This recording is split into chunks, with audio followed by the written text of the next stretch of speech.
নমস্কার বন্ধুরা, আমি দীপঙ্কর মন্ডল আপনাদের প্রিয় চ্যানেল নবান্ন নিমন্ত্রণে আপনাদেরকে স্বাগত। শুভ পঞ্চমীর শুভেচ্ছা আপনাদেরকে প্রথমেই জানাতে পারছি না। কেন জানাতে পারছি না, গোটা এপিসোডটা আপনারা দেখলে বুঝতে পারবেন। দেখুন, আমরা যখন এখানে বসে এই ভিডিও তৈরি করছি তখন শুধু আমাদের যে স্টুডিওর বাইরে তাই নয়, গোটা রাজ্যে, গোটা ভারতে এবং ভারতের বাইরে বিভিন্ন দেশে দুর্গোৎসব শুরু হয়ে গেছে। সেখানে মাইক বাজছে এবং গান হচ্ছে। একইভাবে কিন্তু কলকাতার সন্তোষ মিত্র স্কোয়ারে, যেখানে গত 89 বছর ধরে পুজো হয়ে আসছে, ব্রিটিশ আমলেও পুজো বন্ধ হয়নি, কিন্তু এখন এই রাজ্যের যে একটা অরাজক পরিস্থিতি তৈরি হয়েছে, এ রাজ্যে তৃণমূল সরকারের আমলে এমন একটা পরিস্থিতি তৈরি হয়েছে যে সেই পুজো নিষ্প্রদীপ হতে চলেছে। মহাপঞ্চমী সবেমাত্র পা দিয়েছে এবং এখনো পর্যন্ত বোধনের ঘট ওঠেনি। বোধনের সময় বিসর্জনের শব্দ শোনা যাচ্ছে, নিরঞ্জনের শব্দ শোনা যাচ্ছে। পুজো উদ্যোক্তারা জানাচ্ছেন, কলকাতার সন্তোষ মিত্র স্কোয়ারের পুজো উদ্যোক্তারা জানাচ্ছেন যে তারা পুলিশের যে অসহযোগিতা, সরকারের প্রশাসনিক যে অসহযোগিতা এবং যেভাবে হুমকি, যেভাবে চোখ রাঙানি দিনের পর দিন উপেক্ষা করার পরেও তারা পুজোর উদ্যোগ নিয়েছেন এবং পুজো করছেন। লক্ষ লক্ষ মানুষ সেখানে পা রাখছেন। তারপরে এমন একটা পরিস্থিতি তৈরি হয়েছে যে তারা মায়ের মুখ কালো পর্দা দিয়ে ঢেকে দেবেন, তারা নিষ্প্রদীপ করে দেবেন, এমনটা জানিয়েছেন পুজো উদ্যোক্তা সজল ঘোষ। আপনারা জানেন তিনি বিজেপির একজন কাউন্সিলর এবং কয়েকদিন আগে সেখানে রাজ্যের বিরোধী দলনেতা শুভেন্দু অধিকারী, তারপরে দেশের স্বরাষ্ট্রমন্ত্রী, কেন্দ্রীয় স্বরাষ্ট্রমন্ত্রী অমিত শাহ, তিনি এসে পুজো উদ্বোধন করে গেছেন, পুজোয় আরতি করে গেছেন এবং তিনি সেখানে প্রণাম জানানোর পরে রাজ্যে যে 2026-এর বিধানসভা নির্বাচন আসছে সেখানে তিনি পরিবর্তনের ডাক দিয়ে গেছেন, সোনার বাংলার ডাক দিয়ে গেছেন, দুর্নীতি মুক্ত একটা প্রশাসনের আহ্বান, একটা প্রার্থনা মায়ের কাছে তিনি রেখে গেছেন। এখন অসুবিধাটা কি হচ্ছে, একটা চিঠি, বেশ কয়েকটা চিঠি চাপাটি চলছিল এবং সম্প্রতি যে চিঠিটা দেওয়া হয়েছে, আজ যে চিঠিটা দেওয়া হয়েছে, সেই চিঠিতে বলা হচ্ছে যে যে লাইট অ্যান্ড সাউন্ড চলছে তার ভলিউম কতটা, সেখানে পলিউশন হচ্ছে, সেখানে নাকি স্থানীয়দের অসুবিধে হচ্ছে এবং নানাবিধ মানে লাইসেন্স আছে কিনা ইত্যাদি ইত্যাদি, মানে হ্যারাসমেন্ট করার অভিযোগ উঠছে। যারা লাইটের দায়িত্বে রয়েছেন পুজো উদ্যোক্তারা এই একের পর এক অভিযোগ যেগুলো তুলেছেন যে সন্তোষ মিত্র স্কোয়ারে যেখানে 500 থেকে 700 ফুট দূরে দাঁড়িয়ে আছেন দর্শকরা প্রবেশ করার জন্য এবং সেটাকে ঘুরিয়ে দেওয়া হচ্ছে 3 থেকে 3.5 কিলোমিটার। এবার আপনারা ইতিমধ্যেই জেনে গেছেন যে দক্ষিণ 24 পরগনার সাগরে অপারেশন সিঁদুরের ওপরে থিম করে একটা পুজো করার বন্দোবস্ত করা হয়েছিল, সেটা বন্ধ করে দেওয়া হয়েছে। একমাত্র গোটা পশ্চিমবঙ্গে, কলকাতায়, রাজধানী কলকাতায়, মধ্য কলকাতায় সন্তোষ মিত্র স্কোয়ারে এবারে পুজোর থিম হচ্ছে অপারেশন সিঁদুর। গত 22 এপ্রিল জম্মু কাশ্মীরের পেহেলগামে যে নারকীয় কাণ্ড হয়েছিল, যেভাবে পরিচয় জেনে জেনে মায়েদের, বোনেদের, দিদিদের সিঁথির সিঁদুর মুছে দেওয়া হয়েছিল এবং অবশ্যই একজন স্থানীয় ঘোড়সওয়ার, তাকেও খুন করেছিল জঙ্গিরা। তারপরে দেশের প্রধানমন্ত্রী নরেন্দ্র মোদী তিনি বিহার থেকে যে হুঙ্কার দিয়েছিলেন, যে চেতাবনী দিয়েছিলেন, যে সতর্ক বার্তা দিয়েছিলেন পাকিস্তানের জঙ্গিদের উদ্দেশ্যে, তারপরে ভারত সরকার অপারেশন সিঁদুর বলে একটি অভিযান লঞ্চ করেছিল এবং ভারতের মাটিতে বসে এক পাও পাকিস্তানের মধ্যে প্রবেশ না করে পিওকে অর্থাৎ পাকিস্তান অকুপাইড কাশ্মীর এবং পাকিস্তানের বিভিন্ন জঙ্গি ঘাঁটিকে যেভাবে গুঁড়িয়ে দেওয়া হয়েছিল, জঙ্গিদের শেষকৃত্যে পাকিস্তান সরকারের শীর্ষ কর্তারা, পাকিস্তানের প্রধানমন্ত্রী, সেনাপ্রধান, তারা গিয়েছিলেন এবং পরে এখন তারা জানাচ্ছেন যে একাধিক জঙ্গি মারা গেছেন এবং হাহাকার রব উঠে গিয়েছে। তারপরে ত্রাহি ত্রাহি অবস্থা, পাকিস্তানের সঙ্গে ভারতের যে একাধিক চুক্তি, সিন্ধু জল চুক্তি থেকে শুরু করে পাকিস্তানের সঙ্গে বাণিজ্য সমস্ত কিছু বন্ধ করে দেওয়া হয়েছে। পাকিস্তানের সঙ্গে কোনো রকমের দুদেশের মধ্যে যে সম্পর্ক, সমস্ত কিছু, দুদেশের আকাশপথ বন্ধ, ভারতের আকাশ আর পাকিস্তান ব্যবহার করতে পারে না। এখনো পর্যন্ত অপারেশন সিঁদুরের অভিযান কিন্তু থামেনি। এই আবহে অত্যন্ত প্রাসঙ্গিক, অত্যন্ত দেশভক্তিমূলক, জাতীয়তাবোধমূলক একটা থিম করা হয়েছে। গোটা ভিডিওটা আপনাদের দেখাবো, কিন্তু আপনারা বলবেন যে মুখ্যমন্ত্রী মমতা বন্দ্যোপাধ্যায়ের বা পুলিশের বা প্রশাসনের আপত্তিটা কেন?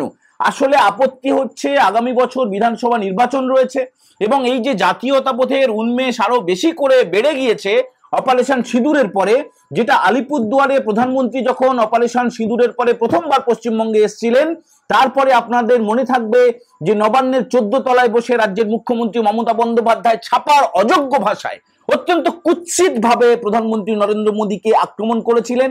তিনি অপারেশন সিঁদুরকে এমন ভাবে কটাক্ষ করেছিলেন যে এই সিঁদুর নাকি তার স্ত্রীকে পরানোর কথা, এই সিঁদুর তিনি বেচার চেষ্টা করছেন। মুখ্যমন্ত্রীর পদাঙ্ক অনুসরণ করে এ রাজ্যের মন্ত্রীরা, এ রাজ্যের সাংসদরা, বিধায়করা এই কুৎসিত মন্তব্য থেকে তারা দূরে সরেনি। তারপরের ইতিহাসগুলো আপনারা জানেন, ভারতীয় সেনাকে কিভাবে আক্রমণ করেছেন মুখ্যমন্ত্রী, দেশের প্রধানমন্ত্রী মোদীকে তিনি বিধানসভার ভেতরে দাঁড়িয়ে চোর চোর শব্দ বলেছেন, অমিত শাহ চোর, মোদী চোর। তারপরে তার যে জনপ্রিয়তা সেটা একদম তলানিতে গিয়ে পৌঁছেছে। ভারতীয় সেনা, ভারতের যারা প্রাক্তন সেনাকর্মী, অফিসার, তারা সাংবাদিক বৈঠক করে, তারা অবস্থান বিক্ষোভ করে তার জবাব দিয়েছেন। তারপরে যে ভয়, তারপরে যে আতঙ্ক, তারপরে যে অস্বস্তি, গদি হারানোর ভয়, সেখান থেকে যেটা পুজো উদ্যোক্তাদের অভিযোগ, যেটা সজল ঘোষদের অভিযোগ, সন্তোষ মিত্র স্কোয়ারে যারা দায়িত্বে রয়েছেন তারা যেটা জানাচ্ছেন যে মুখ্যমন্ত্রী মমতা বন্দ্যোপাধ্যায় তার গদি হারানোর ভয় থেকে, সাধারণ মানুষের ক্রোধ থেকে বাঁচার জন্য এই অপারেশন সিঁদুর নামক যে অভিযান এবং সেটাকে থিম করে যে পুজো হচ্ছে, সেই পুজোটাকে নিষ্প্রদীপ করে দিতে চাইছে। এবং সজল ঘোষ খানিকক্ষণ আগে তিনি সাংবাদিক বৈঠক করে যেটা জানিয়ে দিয়েছেন যে সরকার চক্রান্ত করছে এবং 700 মিটারের রাস্তাকে 3 থেকে 3.5 কিলোমিটার ঘোরানো হচ্ছে, 40 ফুটের রাস্তাকে ছোট করে 5 থেকে 6 ফুট করে দেওয়া হয়েছে, বাঁশের ব্যারিকেড দিয়ে দর্শকদের আটকানোর চেষ্টা করা হচ্ছে এবং সেখানে যদি কোনো অঘটন ঘটে যায় তাহলে তখন সেটাকে বাহানা করে, সেটাকে ছুতো করে এই পুজোটাকে বন্ধ করে দেওয়া হবে। এই কারণেই প্রশাসনিক এই যে অভিযোগগুলো, প্রশাসনিক যে রকম আচরণগুলো করছে সন্তোষ মিত্র স্কোয়ারের সঙ্গে, উদ্যোক্তারা জানিয়েছেন যে ঠাকুরের মুখ, দেবী দুর্গার মুখ তারা বোধনের আগেই কালো পর্দা দিয়ে ঢেকে দেবেন এবং নিরঞ্জনের আগেই তারা নিরঞ্জন করে দেবেন। এরপরে মা বিচার করবেন, দেবী দুর্গা বিচার করবেন, আর 6 মাস রয়েছে এই সরকারের আয়ু। তারপরে সাধারণ মানুষ বিচার করে নেবেন যে এরা ঠিক করছেন কিনা। আপনারা জানেন যে কোন কোন থিম হয়েছে মোটামুটি। আপনারা যারা সন্তোষ মিত্র স্কোয়ারে প্রত্যেক বছর প্রতিমা দর্শনে যান, সেখানে জাহাজের থিম হয়েছে, সেখানে রেল দুর্ঘটনার থিম হয়েছে, রাম মন্দিরের থিম হয়েছে। প্রচুর মানুষ, মানে রেকর্ড সংখ্যক মানুষ, গোটা দেশের নিরিখে একটা রেকর্ড হয় প্রত্যেক বছর সন্তোষ মিত্র স্কোয়ারে, এবং সেখানে কিন্তু কারো কোনো অসুবিধা হওয়ার কথা নয়, কারণ বড় পার্ক, সেখানে মেলা হয়। যদিও এবারে নাকি মেলার অনুমতি নেই। আপনারা জানেন বাংলাদেশের ইউনূস সরকার একটা অপদার্থ সরকার, একটা মৌলবাদী সরকার, তারা সেখানে এই সনাতনীদের যে সর্বোচ্চ, যে সবচেয়ে জনপ্রিয় উৎসব, সেই উৎসবে মেলা বন্ধ করার নিদান দিয়েছে। একইভাবে এ রাজ্যের সরকার সন্তোষ মিত্র স্কোয়ারে মেলা করা যাবে না এমনটা জানিয়ে দিয়েছে। তো এই অপারেশন সিঁদুরের পরে যে অসহযোগিতা, যেভাবে পুলিশের হস্তক্ষেপ, এইসব আচরণে যে লাইট অ্যান্ড সাউন্ডটা চলছে, সেই লাইট অ্যান্ড সাউন্ড যদি বন্ধ করে দিতে হয় তাহলে তো অপারেশন সিঁদুরটা দেখানোই যাবে না। এই কারণেই পুজো উদ্যোক্তারা বলেছেন যে লাইট অ্যান্ড সাউন্ড তারা বন্ধ করবেন না। পুলিশ যদি এসে বলে যে এই অপারেশন সিঁদুরের লাইট অ্যান্ড সাউন্ড বন্ধ করতে হবে, তাহলে তারা নিষ্প্রদীপ করে দেবেন। অর্থাৎ পুজো উদ্যোক্তারা যে লাইটের ব্যবস্থা করেছেন, গোটা পার্কটা অন্ধকার হয়ে যাবে, মায়ের মুখ কালো কাপড়ে ঢেকে যাবে। এবং অবশ্যই আপনাদের তথ্যের জন্য আমরা বলে রাখছি, আমরা সন্তোষ মিত্র স্কোয়ারের প্রতিমা দর্শন করে এসেছি, সেখানে কোনো মাইক বাজছে না, ছোট ছোট লাউড স্পিকারের মাধ্যমে রাজস্থানের একটি সংস্থা সেটা লাইট অ্যান্ড সাউন্ড করছে। এবং এই যে এলইডি ব্যবস্থা, এটা বন্ধ করে দিলে এই পুজোর এই থিমের সঙ্গে কোনো সাযুজ্য থাকবে না। যথার্থভাবেই সজল ঘোষ, আমাদের প্রিয় দেবুদা, তিনি ঘোষণা করে দিয়েছেন যে পুলিশের এই অসহযোগিতা এবং প্রশাসনের এই নির্দেশ, এই রক্তচক্ষু যদি বজায় থাকে, তাহলে দর্শকদের কাছে ক্ষমা চেয়ে নিয়ে তারা প্রতিমা দর্শন বন্ধ করে দেবেন এবং বোধনেই কিন্তু বিসর্জন হয়ে যাবে। বন্ধুরা, আপনারা অবশ্যই কমেন্ট করে জানাবেন যে রাজ্য সরকারের এই যে ব্যবস্থাপনা, রাজ্য সরকারের যে হস্তক্ষেপ, পুলিশের যেই রক্তচক্ষু এবং রাজ্যের মুখ্যমন্ত্রী মমতা বন্দ্যোপাধ্যায়ের যে ইচ্ছা, তার অবদমিত ইচ্ছা, সেগুলো নিয়ে আপনারা কি ভাবছেন। আপনারা গোটা অপারেশন সিঁদুরের যে ছোট্ট 3 মিনিটেরও কম যে লাইট অ্যান্ড সাউন্ডের ব্যবস্থাটা আছে, সেটা আমরা পুরোটা আপনাদেরকে দেখাচ্ছি। সেটা দেখার পরে আপনারাই বিচার করবেন যে এই পুজো চলতে পারে কি পারে না, সরকার ঠিক করছে নাকি ভুল করছে। এই পুজো কালো কাপড়ে ঢেকে গেলে তার বিচার মা দুর্গার পাশাপাশি সাধারণ মানুষ, যারা সাধারণ দর্শক, আমরা, আপনারা অবশ্যই তার জবাব দেব। সবাই ভালো থাকবেন।